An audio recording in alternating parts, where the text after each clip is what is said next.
So ಇದ್ರ ಬಗ್ಗೆ ನಿಮಗ್ ಗೊತ್ತಿತ್ತಾ ಡಯಾಬಿಟಿಸ್ ನ ನಾವು ವಾಸಿ ಮಾಡಿಸ್ಕೋಬಹುದು, ಡಯಾಬಿಟಿಸ್ ರೆಮಿಷನ್ ಅಂತ ಒಂದಿದೆ ಅಂತ ಗೊತ್ತಿತ್ತಾ ನಿಮ್ಗೆ? ಇಲ್ಲ ಮೇಡಮ್, ನನ್ಗೆ ಗೊತ್ತಿರ್ಲಿಲ್ಲ. ಆಮೇಲೆ ನಾನು ಗೂಗಲ್ ಅಲ್ಲಿ ನಮ್ಮ ಮನೆಯವ್ರು ಹಿಂಗೆ ಅದಕ್ಕೆ ಅಂತ ಸ್ಪೆಷಲಿಸ್ಟ್ ಇರ್ತಾರೆ ಅನ್ನೋದೇ ನನ್ಗೆ ಗೊತ್ತಿರ್ಲಿಲ್ಲ ಮೇಡಮ್. ಅವಾಗ ನಮ್ಮ ಮನೆಯವ್ರು ಅದಕ್ಕೂ ಸ್ಪೆಷಲಿಸ್ಟ್ ಅಂತ ಇರ್ತಾರೆ, ಸರ್ಚ್ ಮಾಡಿ ನೋಡು, ನಾನು ಕರ್ಕೊಂಡು ಹೋಗ್ತೀನಿ ಅಂತ ಹೇಳಿದ್ರು ಮೇಡಮ್. ಅವಾಗ ನೈಟ್ ಎಲ್ಲ ಸರ್ಚ್ ಮಾಡಿದೆ, ತುಂಬಾ ರಿವ್ಯೂಸ್ ತುಂಬಾ ಜನದ್ ಬಂತು ಮೇಡಮ್. ಅದ್ರಲ್ಲಿ ನಿಮ್ ರಿವ್ಯೂಸ್ ನಂಗೆ ತುಂಬಾ ಇಷ್ಟ ಆಯ್ತು. ವಿತೌಟ್ ಮೆಡಿಸನ್ ತಗೊಂಡಿರೋದೇ ಜಾಸ್ತಿ ರಿವ್ಯೂಸ್ ಇತ್ತು ಮೇಡಮ್, ಅದಕ್ಕೆ ಬಂತು. ಬಟ್ ಮೆಡಿಸನ್ ತಗೊಳ್ಳೋದ್ ತಪ್ಪಂತ ಅನ್ಸುತ್ತಾ ನಿಮ್ಗೆ? ಮೆಡಿಸನ್ ಶುಗರ್ ತಗೊಳ್ಳೋದ್ ತಪ್ಪಾ?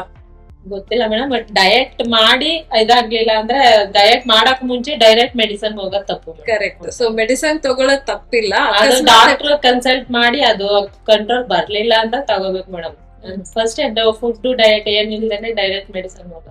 ಕರೆಕ್ಟ್, ಅದು ತಪ್ಪು. ಮೆಡಿಸನ್ ತಗೊಳ್ಳೋದ್ ತಪ್ಪಲ್ಲ, ಬಟ್ ಫುಡ್ ನಮ್ ಲೈಫ್ ಸ್ಟೈಲ್ ಚೇಂಜ್ ಮಾಡದೆ ಡೈರೆಕ್ಟ್ ಆಗಿ ಮೆಡಿಸಿನ್ ಹೋಗೋದ್ ತಪ್ಪು. ಯಾಕೆಂದ್ರೆ ನಾವು ಏನು ತಿಂತೀವಿ ನಾವೇನು ಬದಲಾಯಿಸ್ತೇನೆ, ಬರೀ ಮೆಡಿಸನ್ ಗೆ ಅಡಿಕ್ಟ್ ಆದಂಗೆ ಆಗುತ್ತೆ. ಕರೆಕ್ಟ್ ಆಗಿ ಹೇಳಿದ್ರಿ.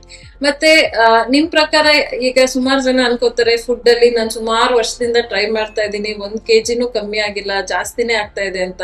ನಾನು ಮೇಡಮ್ ಅದೇನೋ ಲೆಮನ್ ವಾಟರ್, ಅದೇನೋ ಡಯಟ್ ಮಾಡೋ ಪೌಡರ್ಸ್ ಎಲ್ಲ ಯೂಸ್ ಮಾಡಿದ್ವಿ. ನಂಗೆ ಏನು ಒಂದ್ ಅರ್ಧ kg ಕಡಿಮೆ ಆಯ್ತಿದೆ ಅಷ್ಟೇ, ನನ್ಗೆ ಯಾವ ಹೆಲ್ತ್ ಪ್ರಾಬ್ಲಮ್ ಸಾಲ್ವ್ ಆಗಿರ್ಲಿಲ್ಲ ಮೇಡಮ್. ಸೊ ಡಯಟ್ ಪೌಡರ್ ಎಲ್ಲ ಏನ್ ಅಂತೀರಾ ಅದ್ರ ಬಗ್ಗೆ? ಸುಮಾರು ಜನ ಏನೇನೋ ಹೇಳ್ತಾರೆ, ಲೆಮನ್ ವಾಟರ್ ಕುಡೀರಿ ಅಥವಾ ಯಾವ್ದೋ ಡಯಟ್ ಇದು ಪೌಡರ್ ಕುಡೀರಿ, ಇದೆಲ್ಲ ಬೇಕಾ ವೇಟ್ ಲಾಸ್ ಗೆ? ಅವೆಲ್ಲ ಬೇಕಾಗಿಲ್ಲ ಮೇಡಮ್, ಮಾಮೂಲಿ ಫುಡ್ ಅಲ್ಲೇ ಮನೇಲಿ ಏನಿರುತ್ತೆ ಅದೇ ಫುಡ್ ಅಲ್ಲಿ ಕಂಟ್ರೋಲ್ ಮಾಡ್ಕೋಬಹುದು.